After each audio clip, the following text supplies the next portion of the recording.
Hello students, कैसे हैं आप लोग। मैं Anil Rawat, lecture biology, government senior secondary school Anantapur Faridabad, आप सभी का स्वागत करता हूं हरियाणा शिक्षा विभाग द्वारा संचालित एजुसेट के लाइव टेलीकास्ट में। बच्चों, इस लेक्चर में हम पढ़ेंगे क्लास 12th बायोलॉजी का chapter number 13 organisms and populations. ये पार्ट 1 है। बड़ा ही इंटरेस्टिंग टॉपिक है बच्चों। चलो शुरू करते हैं। ऑब्जेक्टिव्स क्या हैं इस चैप्टर के, क्या क्या पढ़ने वाले हैं। एक जनरल इंट्रोडक्शन होगा, ऑर्गेनिज्म और इन्वायरमेंट के बारे में पढ़ेंगे। फिर पढ़ेंगे मेजर एबायोटिक फैक्टर्स कौन कौन से हैं, जिसमें हम टेम्परेचर के बारे में पढ़ेंगे, वाटर के बारे में पढ़ेंगे, लाइट एंड सॉइल के बारे में पढ़ेंगे। नेक्स्ट होगा रेस्पॉन्सेज ऑफ एबायोटिक फैक्टर्स, कि जो भी एबायोटिक फैक्टर्स हैं इनका क्या अफेक्ट होता है, ऑर्गेनिजम्स कैसे प्रतिक्रिया करते हैं, इसमें पढ़ेंगे। रेगुलेट, ये प्रक्रिया क्या है, कॉन्फॉर्मर्स क्या होते हैं, माइग्रेट क्या होता है और सस्पेंड क्या होता है। तो बच्चों स्टार्ट करते हैं। इकोलॉजी, सबसे पहला है इकोलॉजी क्या होता है। Ecology is the branch of biology that deals with the interaction among the organisms and between the organism and it's physical या एबायोटिक एनवायरनमेंट। तो सिंपल सी लैंग्वेज में कहा गया है, इकोलॉजी साइंस की या मैं कहूँ बायोलॉजी की वह शाखा है जिसमें हम पढ़ते हैं जीवों के आपस में इंटरेक्शन के बारे में, और जो ऑर्गेनिजम्स होते हैं वो अपने फिजिकल एनवायरनमेंट के प्रति कैसे इंटरेक्ट करते हैं, उसे कहा जाता है इकोलॉजी। इकोलॉजी जनरल शब्द में कहा जाए तो बायोटिक कंपोनेंट और एबायोटिक कंपोनेंट्स का रिलेशनशिप है। बायोटिक कंपोनेंट्स में आप क्या पढ़ते हैं, जितने भी लिविंग ऑर्गेनिजम्स हैं वो सारे के सारे बायोटिक कंपोनेंट्स में आते हैं, चाहे वो माइक्रोब्स हैं, चाहे वो पैरासाइट्स हैं, या कोई भी हो लिविंग, सब बायोटिक कंपोनेंट्स में आते हैं। और एबायोटिक कंपोनेंट्स में बच्चों जैसे कि light, temperature, rain, soil etcetera, तो ये सारे बायोटिक और एबायोटिक कंपोनेंट्स मिलके फॉर्मेशन करते हैं इकोलॉजी का। ये आपस में दोनों का इंटरेक्शन है।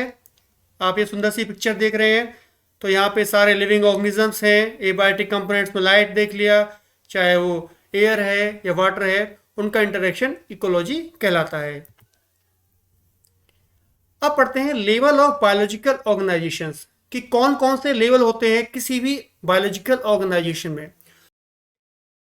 तो बच्चों इसका सबसे पहला लेवल होता है ऑर्गेनिज्म। ऑर्गेनिज्म क्या होता है कि मान लो कोई भी स्पीसीज है, मान लो हमारी स्पीसीज है होमो सेपियंस, हम लोग हैं होमो सेपियंस। तो जो भी स्पीसीज है उसका सिंगल इंडिविजुअल की बात कर रहा हूं, कि केवल एक ही इंडिविजुअल जो होता है किसी भी स्पीसीज का, वो सिंगल इंडिविजुअल एक ऑर्गेनिज्म कहलाता है। तो कोई भी स्पीसीज है उसके केवल एक की अगर कंसिडर करते हैं, कि मान लो बहुत सारे लोग हैं होमोसेपियंस हम लोग हैं, उसमें से केवल एक अगर आदमी की मैं बात करूं, वो कहलाता है सिंगल ऑर्गेनिज्म। जैसा कि आप देख पा रहे हो इस पिक्चर में कि सिंगल एक इंडिविजुअल है किसी भी स्पीसीज का, वो एक ऑर्गेनिज्म कहलाता है। तो ये सबसे छोटी यूनिट होगी किसी भी ऑर्गेनाइजेशन की, ऑर्गेनिज्म। सेकंड कहलाता है बच्चों पॉपुलेशन। पॉपुलेशन क्या होता है कि एक ही तरह के बहुत सारे, एक ही स्पीसीज के बहुत सारे ऑर्गेनिज्म अगर एक साथ हैं वो बनाते हैं पॉपुलेशन।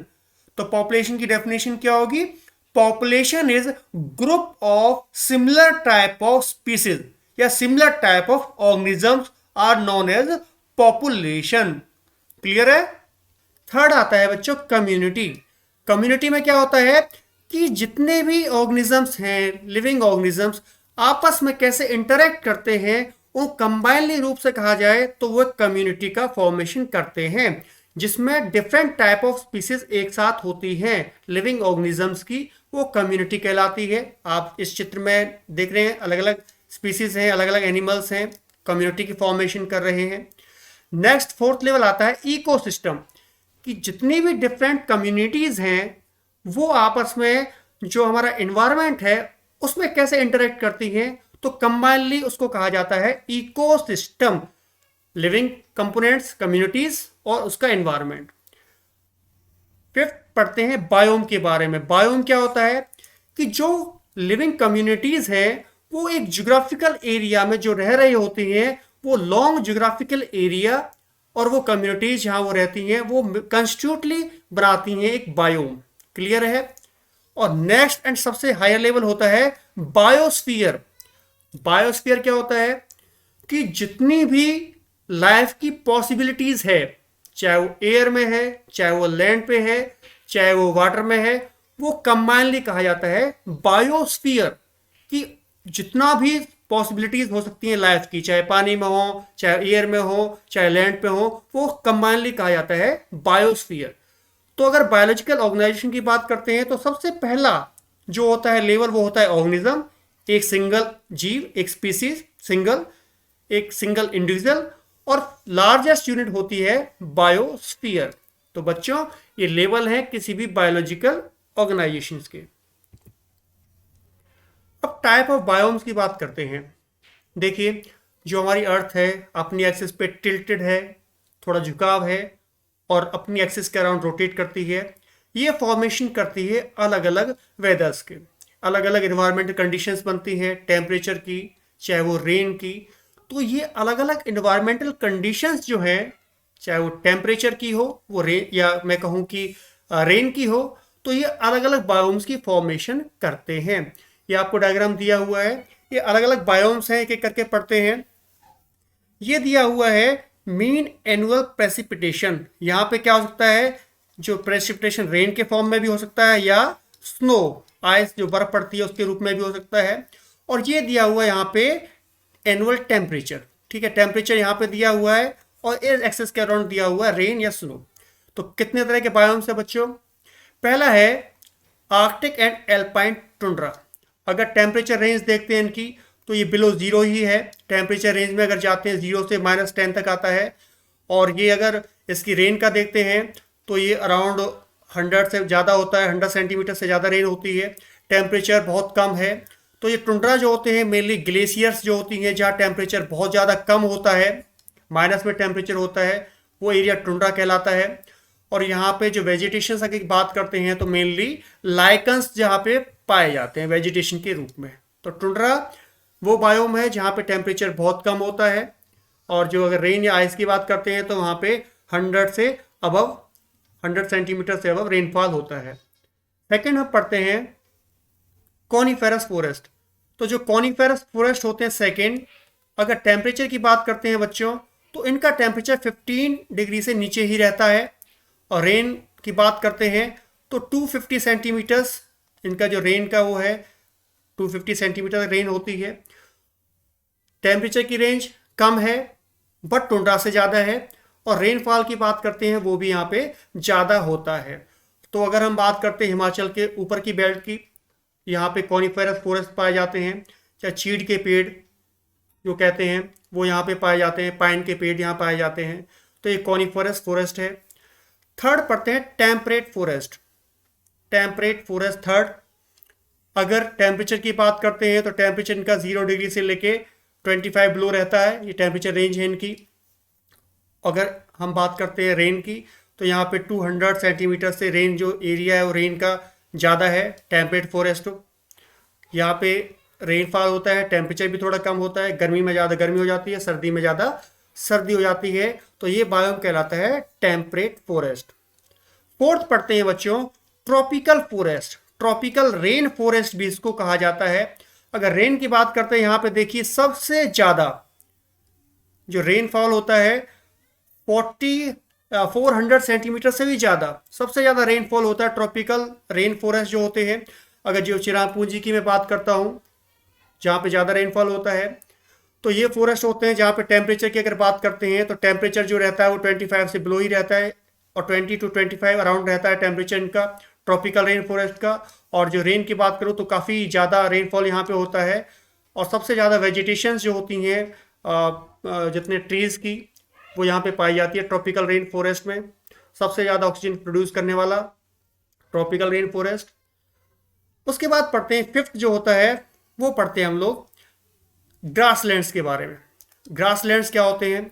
अगर टेम्परेचर की रेंज की बात करूँ तो 25 डिग्री यहाँ पे टेम्परेचर दिखाया हुआ है।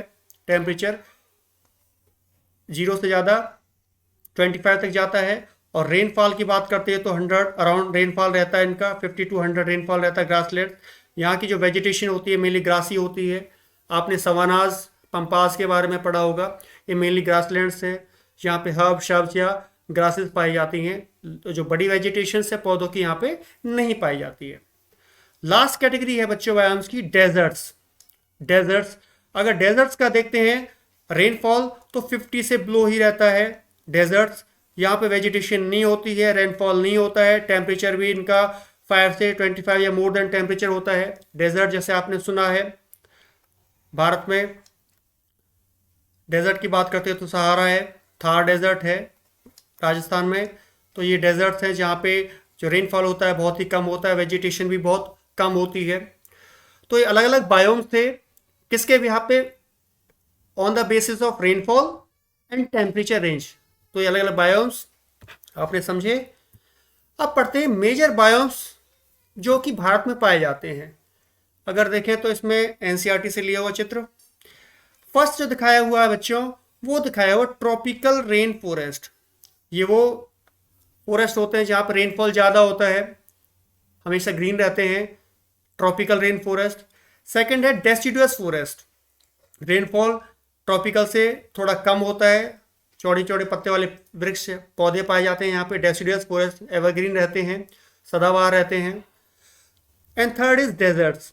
डेजर्ट्स वो एरिया है राजस्थान का जो पार्ट है जहाँ पे रेनफॉल बहुत कम होता है, वेजिटेशन अगर आप देखें तो ज़्यादा रेत होता है, वेजिटेशन ज़्यादा पाई नहीं जाती यहाँ पे, तो ये डेजर्ट कहा जाता है बायोम में। सी कोस्ट, जो भी समुद्र तट के पास जितनी वेजिटेशन से आप दिखाई दे रही है आपको, ये सारा सी कोस्ट कहा जाता है। तो मेनली इंडिया में पाए जाने वाले बायोम्स आपने देखे। अब पढ़ते हैं एबायोटिक फैक्टर कि वो कौन कौन से फैक्टर्स हैं, वो कौन कौन से कारक हैं जो ऑर्गेनिजम्स को, पॉपुलेशन को इफेक्ट करते हैं, जिनका प्रभाव होता है। अलग अलग एबायोटिक फैक्टर्स के बारे में हमने पढ़ा कि टेम्परेचर होता है, सॉइल होता है, एयर होता है। तो इसमें एक एक करके पढ़ते हैं। फर्स्ट पढ़ते हैं टेम्परेचर के बारे में। टेम्परेचर एक बहुत ही इंपॉर्टेंट एबायोटिक फैक्टर है। Temperature is the most important ecological factor to determine the biomass of a place. Average temperature on land varies seasonally and decrease progressively from the equator toward the pole। अगर मान लो ये अर्थ है, ये इसके equators हैं, equator से हम अगर पोल की साइड जाते हैं तो जो टेम्परेचर है पोल पे कम होता जाता है। तो इक्वेटर पे सबसे ज़्यादा टेम्परेचर होगा, पोल पे जैसे जाएंगे टेम्परेचर रेंज घटती जाती है। तो टेम्परेचर जो होता है बड़ा इफेक्ट करता है पॉपुलेशन को, उनके हैबिटेट को इफेक्ट करता है। अब देखिए जो टेम्परेचर होता है बच्चों, उसका इफेक्ट एंजाइम एक्टिविटीज़, मान लो हमारे अंदर जितनी भी एंजाइमेटिक रिएक्शंस होती हैं वो एक ऑप्टिमम टेम्परेचर पे होती हैं। अगर वो टेम्परेचर ऊपर या नीचे हो जाता है तो एंजाइम एक्टिव नहीं रहते हैं। तो एंजाइम की एक्टिविटी के लिए, बेसल मेटाबॉलिज्म के लिए और फिजियोलॉजिकल फंक्शंस के लिए किसी भी ऑर्गेनिज्म के टेम्परेचर बहुत ही इंपॉर्टेंट फैक्टर होता है। On the basis of temperature range tolerance, जो ऑर्गेनिजम्स होते हैं उनको दो कैटेगरीज में डिवाइड कर दिया गया है यहाँ पे। और वो कौन कौन सी हैं? पहला जो ऑर्गेनिजम्स हैं उन्हें कहा गया है बच्चों यूरीथर्मल। यूरीथर्मल कौन से ऑर्गेनिज्म होते हैं? जो organism wide range of temperature को टॉलरेट कर लेते हैं, जो काफ़ी लंबी रेंज टेम्परेचर की टॉलरेट करते हैं, रह पाते हैं, उन्हें कहा जाता है यूरीथर्मल ऑर्गेनिजम्स। ठीक है, इसमें एग्जांपल है कैट, डॉग, टाइगर्स, ये काफ़ी वाइड रेंज टेम्परेचर को टॉलरेट कर पाते हैं। और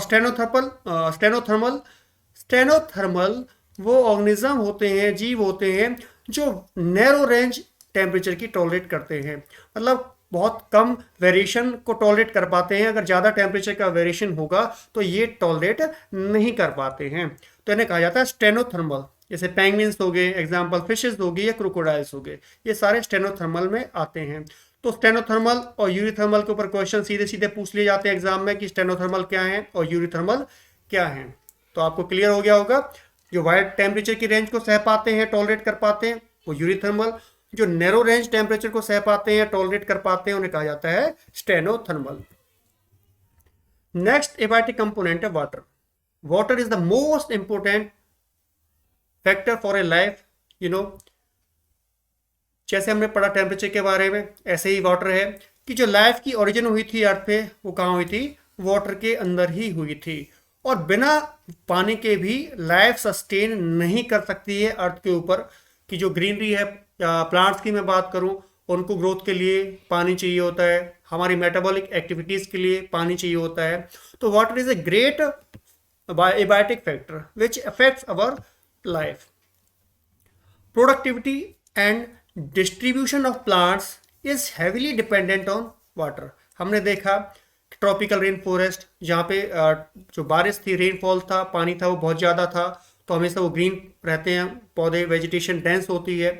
अब की डेजर्ट की बात हमने की, जहाँ पे रेनफॉल बहुत कम होता है, वहाँ पे हमने देखा कि जो वेजिटेशन है वो भी काफ़ी हैवी नहीं होती है, काफ़ी बहुत कम वेजिटेशन होती है, पौधे होते हैं बहुत कम होते हैं, क्योंकि वहाँ पानी उनको ग्रोथ के लिए नहीं मिल पाता है। फॉर एक्वेटिक ऑर्गेनिज्म, जो जीव पानी में पाए जाते हैं, चाहे वो मेराइन हो, चाहे वो फ्रेश वाटर हो, वहाँ पे जो पानी होता है उसकी केमिकल कंपोजिशन, उसका पीएच बड़ा इंपॉर्टेंट रोल प्ले करता है। तो जहाँ पे जो एक्वेटिक एनिमल्स हैं उनके लिए उस जो वाटर है उसकी केमिकल कंपोजिशन और पीएच एक इम्पोर्टेंट रोल प्ले करता है। जो साल्ट की कंसंट्रेशन है ये वेरी करती है। देखिए इनलैंड वाटर जो है, ज़मीनी पानी है, वहाँ पे साल्ट की कंसंट्रेशन जो है वो 5 पार्ट्स पर थाउजेंड पीपीटी पार्ट्स पर थाउजेंड तक होती है, 5 पार्ट्स पर थाउजेंड इनलैंड वाटर की। अगर मैं बात करता हूँ सी की, तो वहाँ पे जो साल्ट की कंसंट्रेशन होती है वो 30 to 35 पार्ट्स पर थाउजेंड वहाँ पे साल्ट कंसंट्रेशन होती है। जबकि हाइपर सैलाइन लेगून्स जो होते हैं, जहाँ पे बहुत ज़्यादा साल्ट की कंसंट्रेशन होती है, वहाँ पे 100 और या 100 से ज़्यादा पीपीटी साल्ट की कंसंट्रेशन हो सकती है। इसे कहते हैं हाइपर सैलाइन लेग्यूम्स। तो ये साल्ट की कंसंट्रेशन थी। साल्ट की कंसंट्रेशन को लेके बच्चों, तो ऑर्गेनिजम्स हैं उनको दो कैटेगरीज में बांट दिया गया है। एक होते हैं यूरी हैलाइन और एक होते हैं स्टेनोहेलाइन। जैसे हमने टेम्परेचर का पढ़ा यूरीथर्मल और स्टेनोथर्मल, ऐसे ही है यूरी हैलाइन। तो यूरी हैलाइन में वो ऑर्गेनिजम्स होते हैं बच्चों जो वाइड रेंज को, सैलिनिटी की वाइड रेंज को टॉलरेट कर पाते हैं। मतलब काफ़ी साल्ट की जो वेरिएशन होगी पानी के अंदर, साल्ट की कंसंट्रेशन की वेरिएशन को भी सह पाते हैं, टॉलरेट कर पाते हैं, वो कहलाते हैं यूरी हैलाइन। तो euryhaline are the organisms that can tolerate wide range of salinities are called euryhaline. इसके एग्जांपल्स है सैल्मन फिश होती है, ईल होती है, हेरिंग्स होती है, ये सारे यूरी हैलाइन एनिमल्स के एग्जांपल्स हैं। Second is stenohaline. स्टेनोहेलाइन वो ऑर्गेनिजम्स होते हैं जो केवल एक नैरो रेंज जो अगर होगी तो उसको टॉलरेट कर पाएंगे, साल्ट कंसंट्रेशन की नैरो रेंज को टॉलरेट कर पाते हैं। अगर साल्ट कंसंट्रेशन की ज़्यादा रेंज बढ़ा दी तो टॉलरेट नहीं कर पाते, सर्वाइव नहीं कर पाते, उन्हें कहा जाता है स्टेनोहेलाइन। तो stenohalines are the organisms which have the ability to tolerate only a narrow range of salinities. स्टेनोहेलाइन कहलाते हैं। एग्जाम्पल गोल्ड फिश जो कि फ्रेश वाटर में पाई जाती है, और एडॉक जो कि मैराइन वाटर में पाया जाता है। तो इसके ऊपर भी क्वेश्चन सीधे सीधे पूछ लिए जाते हैं कि स्टेनोहेलाइन क्या होते हैं और यूरी हैलाइन क्या होते हैं। होपफुली आपके क्लियर होगा। नेक्स्ट एबायोटिक फैक्टर है लाइट। लाइट, जितने भी प्लांट्स हैं वो आपको पता है फोटोसिंथेसिस करते हैं, और फोटोसिंथेसिस के लिए क्या चाहिए होता है? लाइट चाहिए होती है। विदाउट फोटोसिंथेसिस प्लांट सर्वाइव नहीं करेंगे, और प्लांट सर्वाइव नहीं करेंगे तो लाइफ सर्वाइव नहीं करेगी। तो सबसे इम्पोर्टेंट सनलाइट चाहिए होती है प्लांट्स को अपना फूड प्रोड्यूस करने के लिए, और प्रोसेस कहलाता है photosynthesis. Some plants are adaptive to low conditions because they are overshadowed by tall canopy trees. अगर हम बात करते हैं किसी फॉरेस्ट की, तो फॉरेस्ट में क्या होगा, मान लो ये बड़े पौधे हैं, लंबे पौधे हैं, पर जो शब्स होते हैं, छोटे छोटे पौधे होते हैं, ग्रासेस होती हैं किसी भी फॉरेस्ट के अंदर, वो क्या करते हैं, जो लाइट होती है, जो बड़े पौधे होते हैं उनसे शेडोड हो जाती है, छाया आ जाती है। तो इन जो पौधे छोटे होते हैं इनको कम लाइट मिल पाती है, पर ये पौधे उस कम लाइट में भी एडेप्टेशन के द्वारा फोटोसिंथेसिस कर पाते हैं, अपना फूड प्रोड्यूस कर लेते हैं। तो ये एडेप्टेशन के कारण ऐसा होता है। इसके अलावा लाइट की क्या इंपॉर्टेंस है बेटा, कि लाइट जो होती है वो पौधों के अंदर एक इंपॉर्टेंट रोल प्ले करती है। किसका? फोटो पीरियोडिज्म का।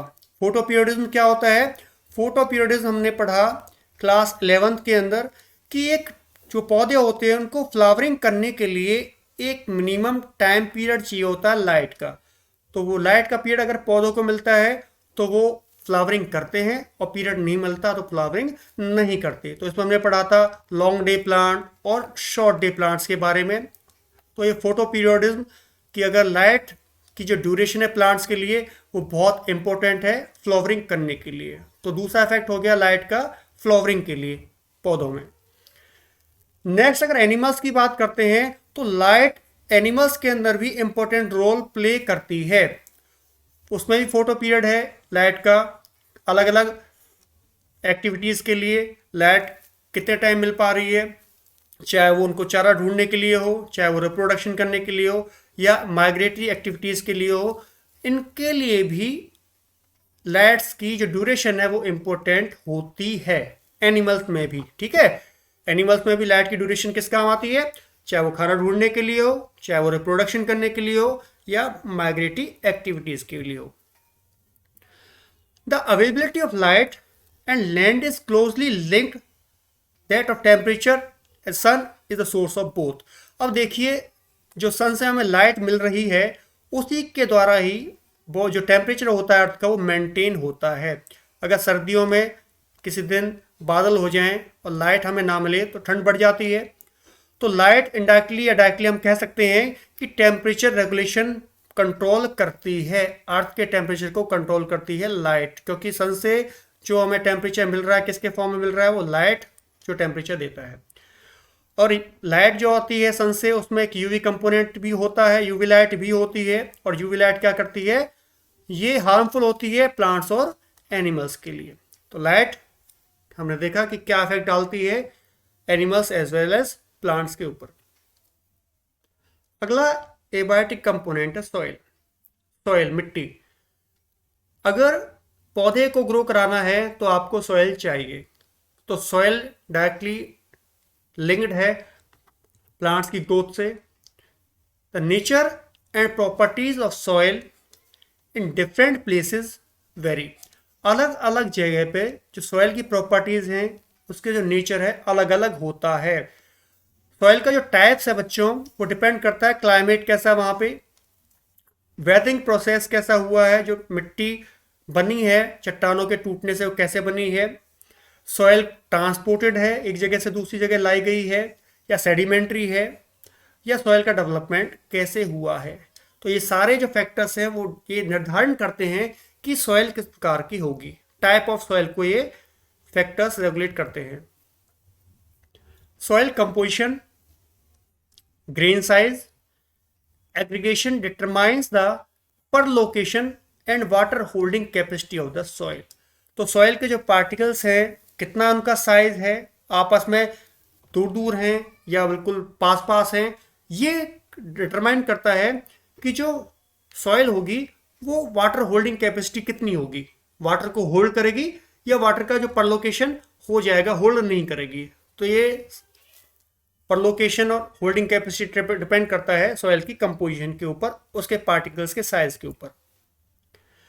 The above characteristics along with pH, pH क्या होगी, मिनरल कंपोजिशन क्या होंगे, and topography determine the vegetation in that area. तो किस जगह पे कैसी सॉइल है उस जगह की वेजिटेशन भी उसी के अनुरूप उसी के जैसी ही होगी। सॉइल आप देखते हो डेजर्ट में क्या होता है, जो साइज होता है पार्टिकल्स का ज़्यादा होता है, वाटर होल्डिंग कैपेसिटी बहुत कम होती है, तो वहाँ की वेजिटेशन काफ़ी डिफरेंट टाइप की होती है, बहुत कम वहाँ पे पेड़ जो भी प्लांट्स है वो ग्रो करते हैं। और दूसरी सॉइल है जहाँ पे वेजिटेशन थिक है, तो वहाँ की जो सॉइल है उसके पार्टिकल्स छोटे होते हैं जिसमें वाटर होल्डिंग कैपेसिटी ज़्यादा होती है। तो सॉइल के जो टाइप्स हैं वो डिटरमाइन करते हैं कि वेजिटेशन उस एरिया की कैसी होगी। क्लियर है? अब पढ़ते हैं कि जो एबायोटिक फैक्टर्स हमने पढ़े उनका क्या रेस्पॉन्स है, लिविंग ऑर्गेनिजम्स उनके अनुरूप क्या अपने आप को ढालते हैं, क्या चेंजेस उनके अंदर होते हैं, तो इसके बारे में पढ़ते हैं। In the course of evolution many species have evolved constant internal environment to permits all biochemical reactions and physiological functions to work with maximum efficiency to have overall fitness of species। जैसे जैसे evolution हुआ जो animals थे उन्होंने अपने आप को ढाल लिया बाहरी पर्यावरण के प्रति। उनका जो इंटरनल एनवायरनमेंट था वो कांस्टेंट रहा, अपने आप को कांस्टेंट रखा इंटरनल एनवायरनमेंट को कि जो बाहर जो चेंजेस हो रहे हैं उन चेंजेस को वो टॉलरेट कर पाए ताकि उनकी एफिशिएंसी मैक्सिमम हो। एक एग्जांपल है, एक एग्जांपल से आप समझ सकते हैं।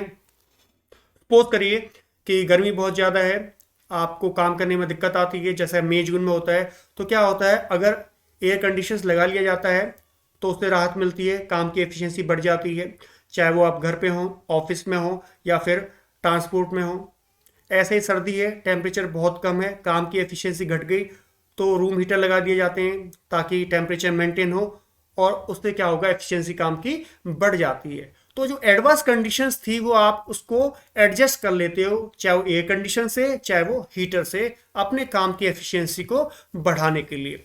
तो जो हमारी बॉडी होती है बेटा वो भी अपने अंदर के जो एनवायरनमेंट होता है उसको कांस्टेंट रखने की कोशिश करती है। इसको कहा जाता है homeostasis. Organisms try to maintain the constancy of its internal environment in spite of varying external environment is called homeostasis। चाहे बाहर का वातावरण कैसा भी हो, अंदर के वातावरण टेम्परेचर को मेंटेन रखती है, ये प्रक्रिया कहलाती है होम्योस्टेसिस। तो चार अलग अलग डिफरेंट वेज हैं होम्योस्टेसिस के। रेगुलेटर्स या regulate, conform, migrate and suspend. इनके बारे में डिटेल में पढ़ते हैं। First is regulate. रेगुलेट क्या होता है कि ऑल मैमल्स या बर्ड्स की बात करते हैं या कुछ फ्यू वर्टिब्रेट्स होते हैं या इनवर्टिब्रेट्स होते हैं, वो होम्योस्टेसिस के द्वारा अपने फिजियोलॉजिकल या बिहेवियरल चेंजेस के द्वारा अपने बॉडी के एनवायरनमेंट को कांस्टेंट रखते हैं, साल्ट की कंसंट्रेशन को कांस्टेंट रखते हैं। बाहर चाहे कुछ भी हो टेम्परेचर, पर इंटरनल टेम्परेचर उनका मेंटेन रहता है, साल्ट की कंसंट्रेशन जो है वो मेंटेन रहती है, वो अपने आप को रेगुलेट रखते हैं। The success of mammals is largely due to their ability to maintain a constant body temperature. जो मैमल्स हैं उसकी सक्सेस सब जगह पाए जाते हैं, देखिए अंटार्कटिका में पाए जाते हैं, सहारा डेजर्ट में पाए जाते हैं, क्योंकि वो अपने बॉडी के टेम्परेचर को मेंटेन कर लेते हैं, सराउंडिंग का जो टेम्परेचर होता है उससे इफेक्ट नहीं होता है, इसी कारण वो सर्वाइव के चांसेस उनके बढ़ जाते हैं। देखिए अगर समर्स का टाइम है, समर्स में क्या होता है गर्मी बहुत ज़्यादा हो जाती है, गर्मी ज़्यादा हो जाती है तो आपने फील किया होगा हमें स्वेटिंग हो जाती है, पसीने आने शुरू हो जाते हैं। और स्वेटिंग से क्या होता है हमारी बॉडी, जैसे सराउंडिंग का टेम्परेचर बढ़ा, बॉडी का टेम्परेचर 37 होता है, वो मेंटेन करना है बॉडी को। सराउंडिंग का टेम्परेचर ज़्यादा हो गया तो बॉडी क्या करती है स्वेटिंग कर देती है, पसीना आना शुरू हो जाता है।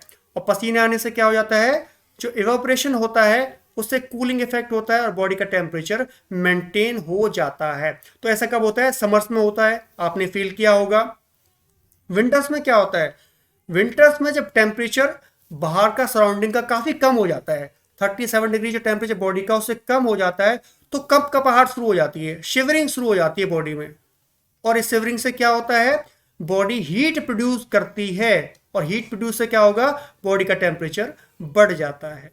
तो बच्चों ये दोनों जो बताए तरीके, ये बॉडी अपने टेम्परेचर को मेंटेन करती है, चाहे वो समर्स हो या वो विंटर्स हो, ये कहलाता है रेगुलेशन या रेगुलेट। कन्फॉर्मर्स क्या होते हैं या कन्फॉर्म क्या होते हैं, अगर 99% ऑर्गेनिजम्स की हम बात करते हैं तो वो क्या करते हैं, वो अपने इंटरनल एनवायरनमेंट को एक्सटर्नल बाहरी एनवायरनमेंट के अनुरूप नहीं ढाल पाते हैं। 99% ऑर्गेनिज्म ऐसे होते हैं जो चाहे वो plants animals can not maintain a constant internal environment.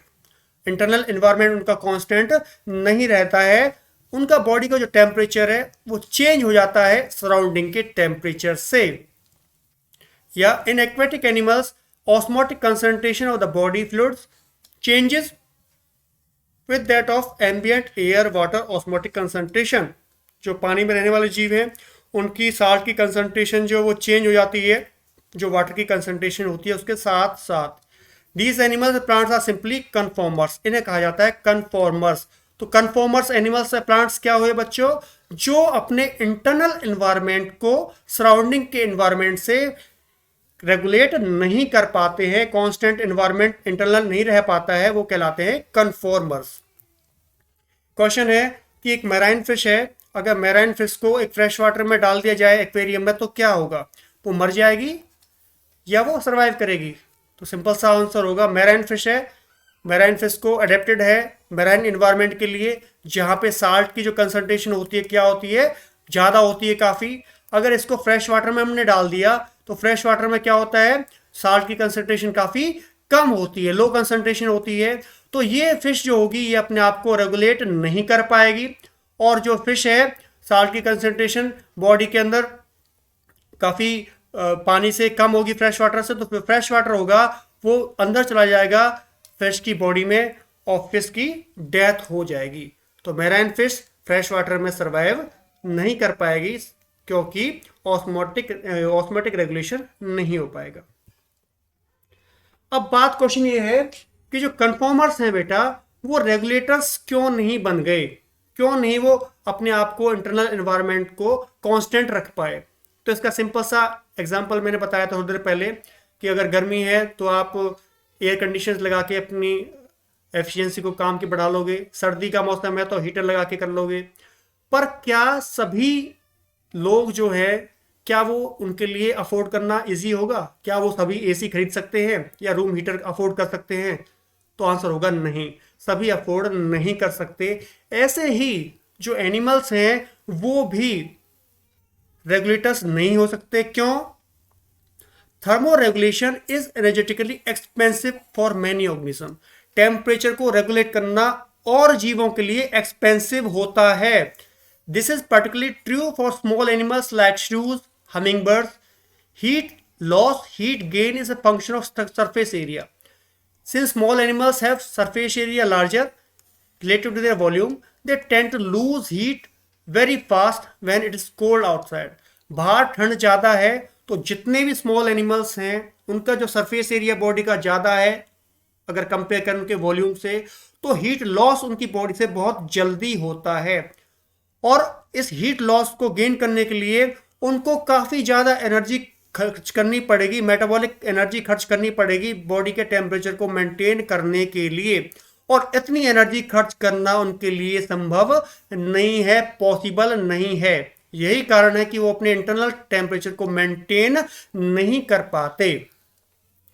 और इसमें क्वेश्चन भी पूछा जाता है कि जो पोलर एरियाज होते हैं जहाँ पे ज़्यादा ठंड होती है वहाँ पे स्मॉल एनिमल्स जैसे श्रू है या हमिंग बर्ड्स है क्यों नहीं पाए जाते?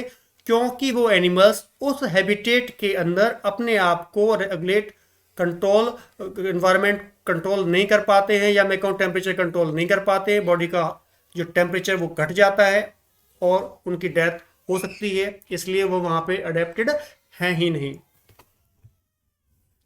माइग्रेट क्या होता है? सिंपल सा है कि गर्मियों में जब गर्मी ज़्यादा हो जाती है मई या जून में, तो कुछ लोग क्या है घूमने के लिए मनाली या शिमला चले जाते हैं क्योंकि वहाँ का टेम्परेचर कम होता है। तो माइग्रेट जब सिंपल सा है कि जो भी अनफेवरेबल कंडीशंस होती हैं उनको अवॉइड करने के लिए एक टाइम पीरियड के लिए हैबिटेट को चेंज कर दिया जाता है ताकि वो स्ट्रेसफुल जो पीरियड है वो ओवर हो जाए, ख़त्म हो जाए।